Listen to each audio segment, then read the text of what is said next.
Hello friends, स्वागत करता हूँ एक बार फिर से आपके अपने यूट्यूब चैनल पर। फ्रेंड्स, आज की वीडियो में हम लोग बात करने वाले हैं 14 तारीख से शुरू होने वाली बिहार एसएससी एग्ज़ाम्स के काउंसलिंग के शेड्यूल्स के बारे में, और उस शेड्यूल्स में आपको किस तरह की तैयारी करनी है और किस तरह से आपको आयोग के सामने प्रस्तुत होना है, उसके बारे में डिटेल जानकारी आज की वीडियो में हम लोग आपको देने जा रहे हैं। तो जैसा कि आप सभी जानते हैं कि बीएसएससी ने इंटर स्तरीय जो एग्ज़ाम लिया था वो आपको 2014 में ही लिया था, और उसके लिए टोटल 42 प्रकार के 13,120 पदों पर नियुक्ति होने वाली है। और इस नियुक्ति के लिए 14 से 24 दिसंबर तक काउंसलिंग आपको एएन कॉलेज के नए परीक्षा भवन में आयोजित की जाएगी।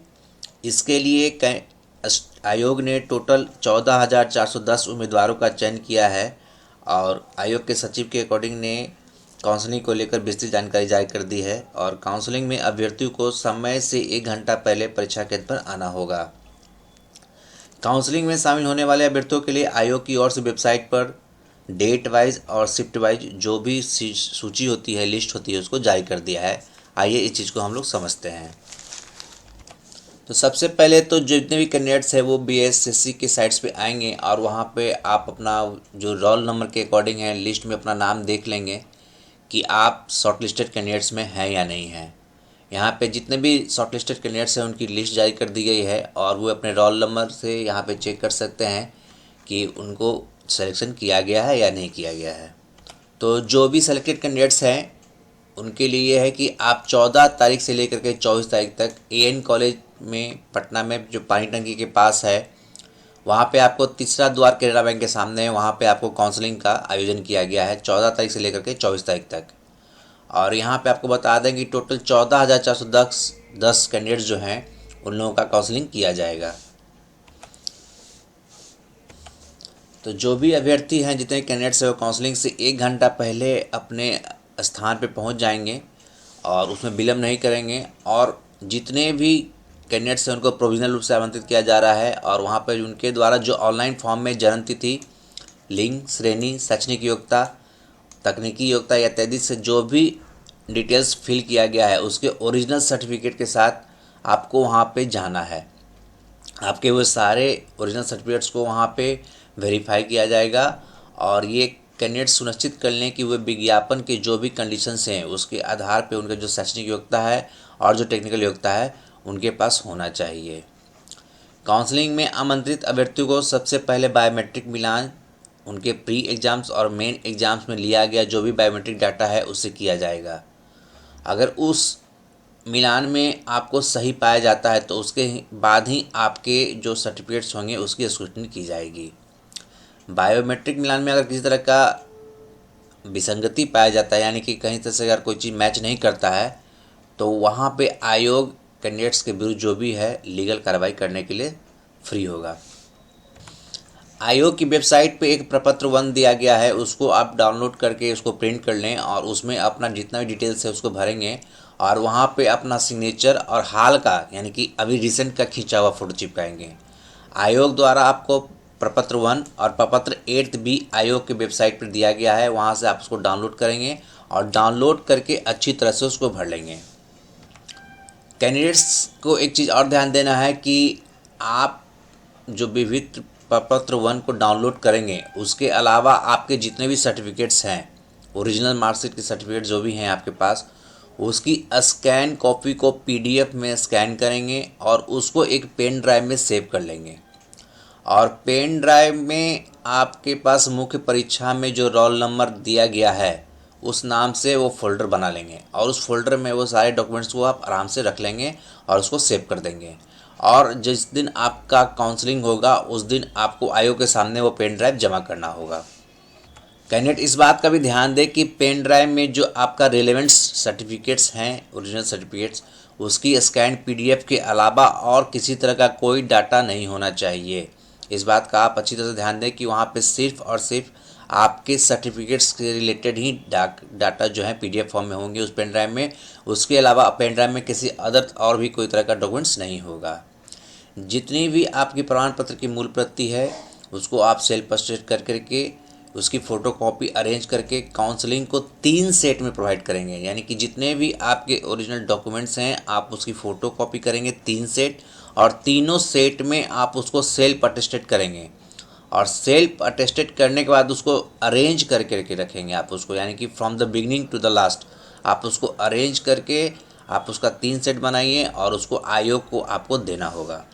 तो एक बार चेकलिस्ट कर लीजिए कि आपको कौन कौन से डॉक्यूमेंट्स रखने हैं। आपको सबसे पहले पूर्ण रूप से भरा हुआ निर्धारित स्थान पर हस्ताक्षरित एकदम चिपका हुआ फोटो युक्त प्रपत्र 1, यानी कि प्रपत्र 1 डाउनलोड करेंगे जो पूरी तरह से भरा हुआ होगा, और वहाँ पे जहाँ पे फ़ोटो चिपकाना है, जहाँ पे सिग्नेचर करना है, उसको आप फिल करेंगे।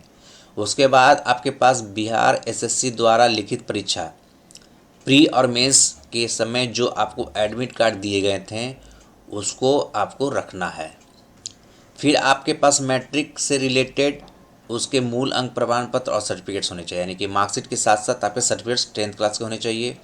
उसके बाद आपके इंटरमीडिएट के आपके मूल अंक प्रमाण पत्र और सर्टिफिकेट्स दोनों होने चाहिए आपके पास। अगर आप किसी भी कैटेगरी से बिलोंग करते हैं तो वहाँ पे आपका उसका जाति प्रमाण पत्र होना चाहिए।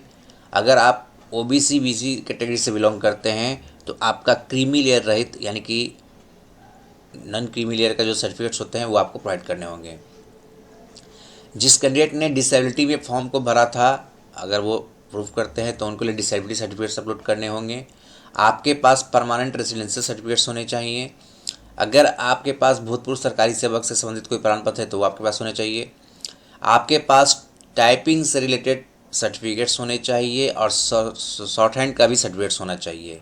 अगर आपके पास MS Office basic word processing का ज्ञान है तो उससे रिलेटेड आपके पास सर्टिफिकेट्स होने चाहिए। और किसी सरकारी संस्थान द्वारा मान्यता प्राप्त इंस्टीट्यूट से आपका डीसीए का सर्टिफिकेट्स होना चाहिए। आपके पास फ़ोटो युक्त पहचान पत्र होना चाहिए, कि फ़ोटो आइडेंटिटी प्रूफ होना चाहिए, जैसे Aadhaar card, voter ID card, PAN card, driving licence इत्यादि होनी चाहिए। आपके पास क्रम संख्या 1 से लेकर 17 तक अंकित प्रमाण पत्र जो लागू हो उसके 3 सेट में सेल्फ अटेस्टेड फ़ोटो कॉपीज़ होने चाहिए। और लास्ट आपका पेन ड्राइव में जितने भी सर्टिफिकेट्स हैं उसका स्कैन कॉपी पीडीएफ के रूप में होना चाहिए। ये सारी चीज़ें आपको काउंसलिंग के समय आपको सबमिट करना होगा।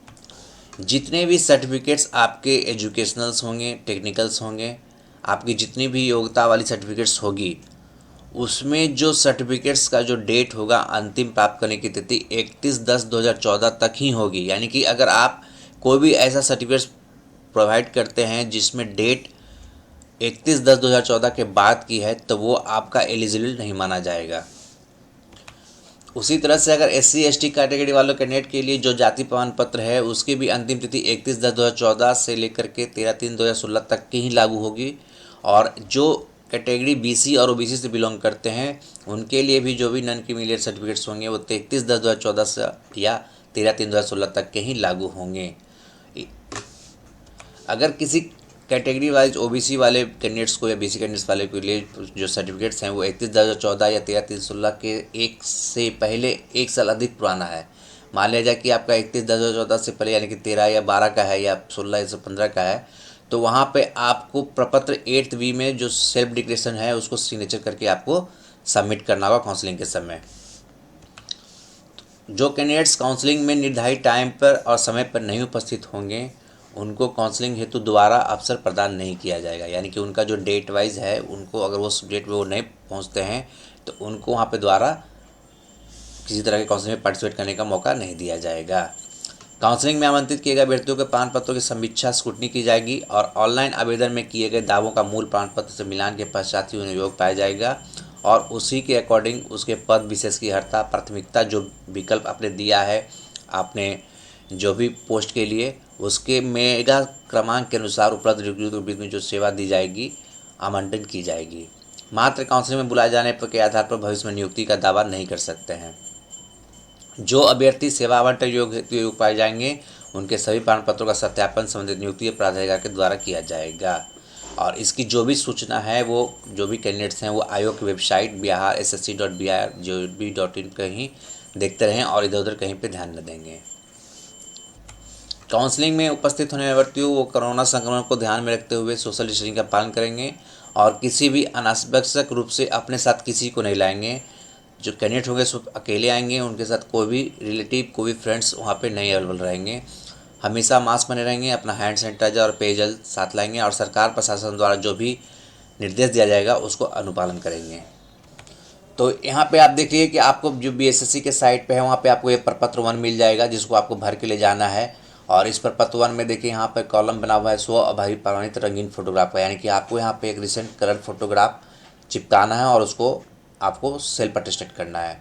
उसके अलावा ये सारे डिटेल्स आप अच्छी तरह से पढ़ लीजिए। रोल नंबर प्रारंभिक परीक्षा के भरने हैं और रोल नंबर इधर मेन परीक्षा के भरने हैं। उसके बाद अपना नाम, फादर्स नेम और ये सारी डिटेल्स अच्छी तरह से भरेंगे। कॉलम 4 में आपको उम्र का सत्यापन करना है कि 23 जनवरी 2006 तक आपका उम्र कितने साल, कितने महीने और कितने दिन का हो गया है। उसके बाद 1/8/2014 तक आपका उम्र कितने साल, कितने महीने, कितने दिन का हो गया है। और ये सभी डिटेल्स को आप अच्छी तरह से भरेंगे ताकि आपको जो सर्टिफिकेट्स आप जो प्रोवाइड करेंगे उसके अकॉर्डिंग ये दोनों चीज़ें मिलान होनी चाहिए, एकदम सही सही होना चाहिए। कहीं से भी कोई गलत होने पे आपकी आयोग्यता को कैंसिल किया जा सकता है। यहाँ पे आप मैट्रिक, इंटर, अपना टाइपिंग का, शॉर्ट हैंड का, अपना कंप्यूटर का, डीसीए का सारे डिटेल्स के परीक्षा पास करने की तिथि, इंस्टीट्यूट का नाम, विषय और श्रेणी को आप यहाँ पे अंकित करेंगे और अच्छी तरह से लिखेंगे। और उसके बाद रेगुलेशन को पढ़ते हुए यहाँ पे अपना सिग्नेचर करेंगे और इस कॉलम को आप छोड़ देंगे या ये आपको काउंसलिंग के समय वहाँ पे आपको हिंदी इंग्लिश में सिग्नेचर करना होगा।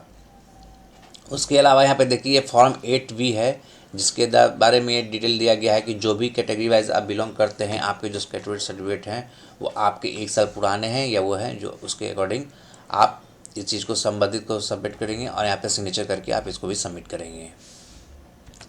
कैंडिडेट्स अपने रोल नंबर से अपना जो भी डेट है यहाँ पे चेक कर सकते हैं, उनका डेट और उनका हॉल नंबर और उनका शिफ्ट वाइज काउंसलिंग का टाइम यहाँ पे आपको दिया गया है आयोग की वेबसाइट पे। आप इसको अच्छी तरह से चेक कर लें और एक बार और ये सुनिश्चित कर लें कि आपको काउंसलिंग टाइम से 1 घंटा पहले आपको उस जगह पे पहुँच जाना है अपने रिलेवेंट डॉक्यूमेंट्स के साथ। तो सारे कैंडिडेट्स को दिया जाता है कि आप अपने काउंसलिंग का डेट देख लें कि आपके कौन से डेट में काउंसलिंग हो रही है, आपकी काउंसलिंग कौन से हॉल में है और आपका शिफ्ट जो है कौन सा है। ये पूरी डिटेल को आप पढ़ लें, अपने रोल नंबर के अकॉर्डिंग सर्च कर लें और उसके बाद आयोग के द्वारा दिए गए काउंसलिंग स्थान पे आप जरूर पहुँचें। तो उम्मीद करता हूँ दोस्तों कि आपको जो भी जानकारी दी गई है अच्छी लगी होगी और उसको आप अच्छी तरह से समझ चुके होंगे। तो एक बार फिर से मैं आपको बता देता हूँ कि एक बार क्रॉस चेक जरूर कर ले काउंसलिंग से 1 दिन पहले और अपने सारे डॉक्यूमेंट्स को अच्छी तरह से अरेंज करके आयोग के निर्देशानुसार जिस तरह से बताया गया है और जिस तरह से आपको पेन ड्राइव में भी डॉक्यूमेंट्स ले जाने हैं, सभी को एक बार क्रॉस चेक कर लें और उसके बाद ही बिहार एसएससी के इस काउंसलिंग में पार्टिसिपेट करें और अपने सुनहरे भविष्य को सुनिश्चित करें। तो जाते जाते वीडियो को जरूर लाइक कीजिएगा और अपने फ्रेंड्स के साथ जरूर शेयर कीजिएगा। Thanks for watching.